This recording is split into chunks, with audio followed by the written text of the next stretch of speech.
Kanunay tang mag-amping mga kapuso sa dalan aron dili madisgrasya. Gani usa ka kafgo ang namatay sa disgrasya sa barangay Marilog, Davao City. Kinihuman mibangga ang gisakyan ining motorsiklo sa usa ka dump truck. Sobra na pulo usab ka mga tao ang samaran sa maong aksidente. Aniya ang report.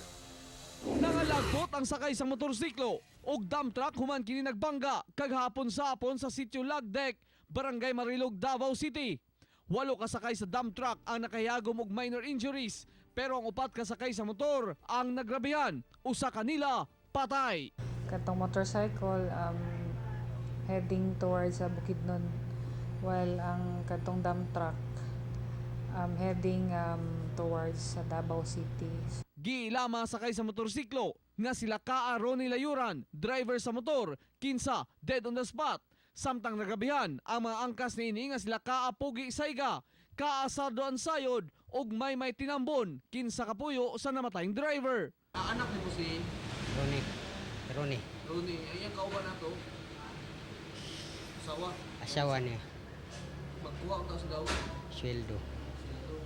Nagsasya naman.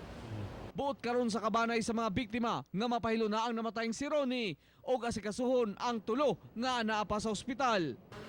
Wa naman yung mahimo naman na kaya nahitabo naman. Katong nasa ospital, Tabangan lang gid unta to sa itong nakadisgrasya. Sa pagkakaroon, ang suspect ato pa sa Marilog Police Station for possible filing sa kaso considering nga dunay namatay sa maong vehicular accident.